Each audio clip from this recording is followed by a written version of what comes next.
Hello बच्चों, कैसे हो आप सब? कहानी परछाइयों से के इस भाग में मैं फिर से आपके साथ जुड़ गई हूँ और आज भी खेल खेल में हम कुछ नया सीखेंगे। तो खेलें ये नया वाला खेल। ये खेल लुका छिपी यानी हाइड एंड सीक का खेल है। पर कमाल की बात तो ये है कि ये लुका छिपी का खेल हमारे शेप्स यानी आकार खेल रहे हैं। कौन से आकार? वृत्त यानी सर्कल और आयत यानी रेक्टेंगल। रेक्टेंगल ऐसे वाला, ठीक है? और वृत्त ढूंढ रहा है यहाँ पर इस खेल में आयत को। बहुत ही मजेदार खेल चल रहा है यहाँ। तो चलो आप देखना चाहेंगे? आपको भी दिखाती हूँ। 1 2 3 4 5 6 7 8 9 10 मैं आ रहा हूँ, मैं आ रहा हूँ। मैं कहाँ छिपूं? अरे जूते का डिब्बा। मैं जूते के डिब्बे की सतह जैसा दिखता हूँ। मैं इसके पीछे छिपूंगा। मैं आ रहा हूँ, मैं आ रहा हूँ। आप कहाँ हैं? क्या आप फोटो फ्रेम के पीछे हैं? आप कहाँ हैं? क्या आप टीवी के पीछे हैं? ये मैंने आपको पकड़ लिया। आप जूते के डिब्बे के पीछे हैं। ठीक है, मैं बाहर आ रहा हूँ। अब मेरी बारी है। 1 2 3 4 5 6 7 8 9 10 मैं आ रहा हूँ, मैं आ रहा हूँ। मैं कहाँ छिपूं? अरे बेचारे वृत्त को तो छुपने की जगह ही नहीं मिल रही। कहाँ छुपेगा सर्कल? जैसे ही वृत्त अपने लिए जगह ढूंढता है तभी घर की घंटी बजती है और पता है कौन आता है? सर्कल और रेक्टेंगल के दोस्त, स्क्वायर यानी वर्ग और ट्रायंगल यानी त्रिकोण। फिर क्या, वो चारों मिलकर पूरी मस्ती करते हैं और लुका छिपी का खेल खेलते हैं। अरे ये तो लुका छुपी खेल रहे हैं, हमें भी खेलना है। हाँ, चलो सब मिलकर खेलते हैं। वृत्त और आयत ने तो छिपने के लिए अपनी अपनी जगह ढूंढ ली, पर त्रिकोण और वर्ग थोड़ी उलझन में हैं कि वो कहाँ छुपें। तो बच्चों, क्या आपको पता है कि वो कहाँ छुप सकते हैं? तो चलो अब मैं बताती हूँ कि वृत्त कहाँ छुप सकता है। आप भी सोचिए। वैसे वृत्त छुप सकता है घड़ी में, गेंद में और कहाँ पर? ऐसा है। बाकी दो जगह आपको ढूंढनी है और फिर बतानी है। तो ढूंढिए और बताइए। इसी तरह बच्चों, हमारा आयत कहाँ छिप सकता है? जूते के डिब्बे में और दूसरा फोटो फ्रेम में। और कहाँ पर? सोचिए सोचिए। बाकी दो जगह भी आपको सोचनी है और बतानी है। बच्चों, अब त्रिकोण और वर्ग के लिए कौन सी जगह है उस घर में जहाँ वो आसानी से छिप सके? बताइए। चलिए मैं बताती हूँ कि त्रिकोण छुप सकता है बर्थडे कैप में और वर्ग छुप सकता है फोटो फ्रेम में। आप भी कोशिश करिए और ढूंढिए कि वो दोनों और कहाँ छुपेंगे। मुझे तो पूरी उम्मीद है कि आप ये अभ्यास जरूर कर लेंगे। तो बच्चों, वृत्त, त्रिकोण, वर्ग और आयत ने मिलकर लुका छिपी का खेल जमकर खेला। तो क्यों ना अब इन्हीं शेप्स यानी आकारों को लेकर एक दरी में रंग भरे। इस दरी की डिजाइन में सभी आकार नजर आ रहे हैं ना आपको? तो अब मिलकर इस दरी में भरते हैं रंग। तो त्रिभुजों में भरते हैं हम लाल रंग और वृत्तों यानी सर्कल्स में भरते हैं हरा रंग और आयतों यानी रेक्टेंगल्स में फिर पीला रंग और वर्गों यानी स्क्वायर्स में भरते हैं नीला रंग। तो नीली, पीली, लाल, हरी से रंग बिरंगी बनी दरी। कितनी खूबसूरत लग रही है ना ये हमारी ये दरी, है ना बच्चों? और आप भी अब अलग अलग आकृतियों से डिजाइन बना सकते हैं और अपने मनपसंद के रंग उसमें भर सकते हैं। तो बच्चों हमने दरी में रंग भर लिए और शेप्स का लुका छिपी का खेल भी देख लिया। पर ये आवाज कहाँ से आ रही है? अरे ये बच्चे यहाँ क्या कर रहे हैं?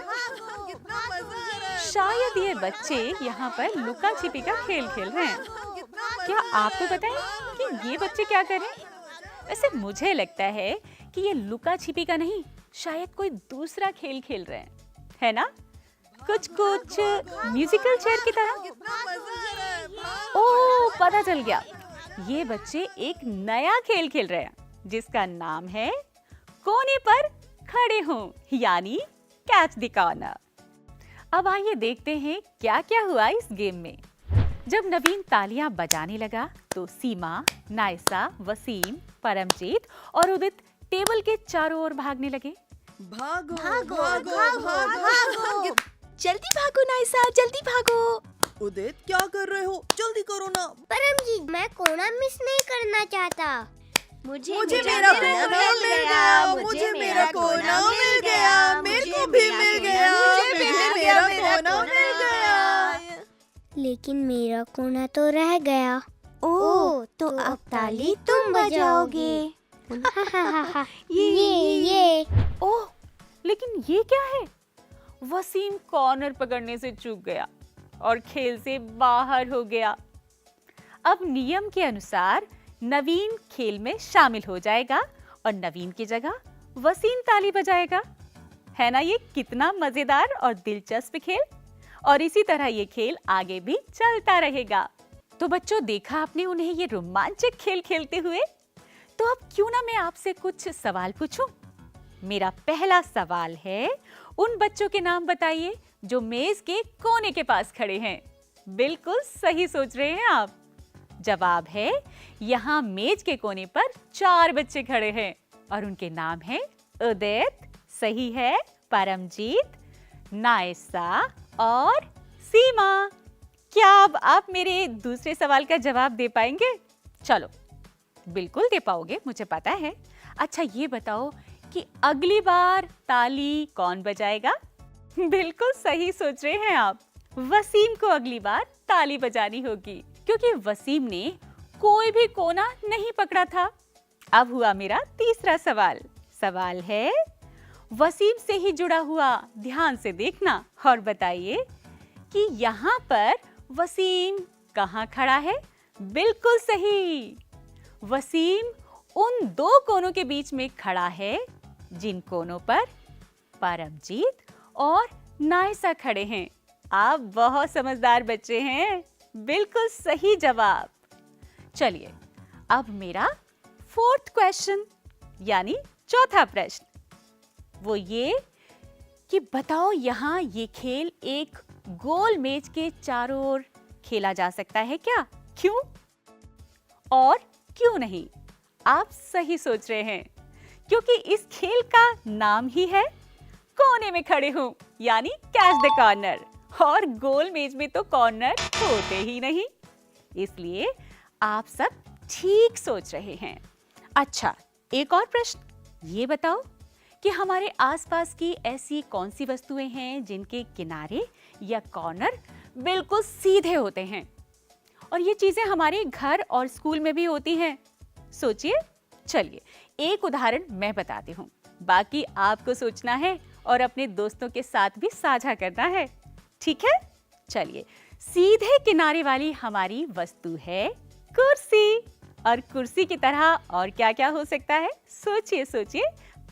बच्चों, एक और चीज, हमारे आसपास ऐसी भी कई वस्तुएं होती हैं जिनके किनारे घुमावदार होते हैं। इनमें से कुछ वस्तुओं को यहाँ आप स्क्रीन पर देख सकते हैं। देखिए, ये एक बॉल हो सकती है या एक अलार्म घड़ी या फिर एक बड़ा सा तरबूज। इसी तरह और वस्तुओं को आप ढूंढो और फिर देखो, बहुत सारी घुमावदार वस्तुएं आपके दिमाग में आएंगी और अपने परिवार और दोस्तों के साथ उन सब वस्तुओं के नाम साझा कर सकते हैं। तो आज बहुत सी चीजें हमने जान ली और अब करते हैं एक और अभ्यास आपके साथ। अच्छा, ये बताइए कि घुमावदार किनारों वाली वस्तुओं के कितने कॉर्नर्स होते हैं? सोचो सोचो, ये क्या हो सकते हैं? आप सब ठीक सोच रहे हैं। बिल्कुल सही जवाब।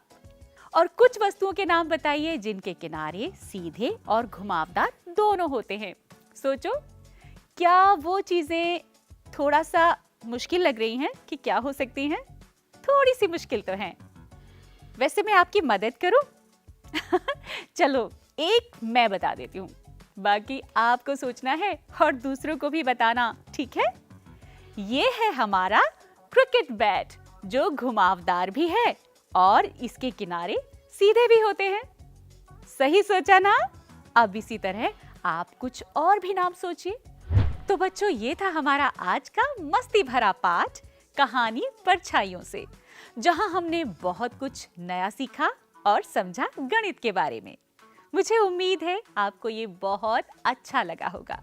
इसी तरह फिर लेकर आऊंगी कुछ नया और रोचक जानकारियों का खजाना। तब तक के लिए आप सब खुश रहिए, खेल खेल में पढ़ते रहिए। Bye bye.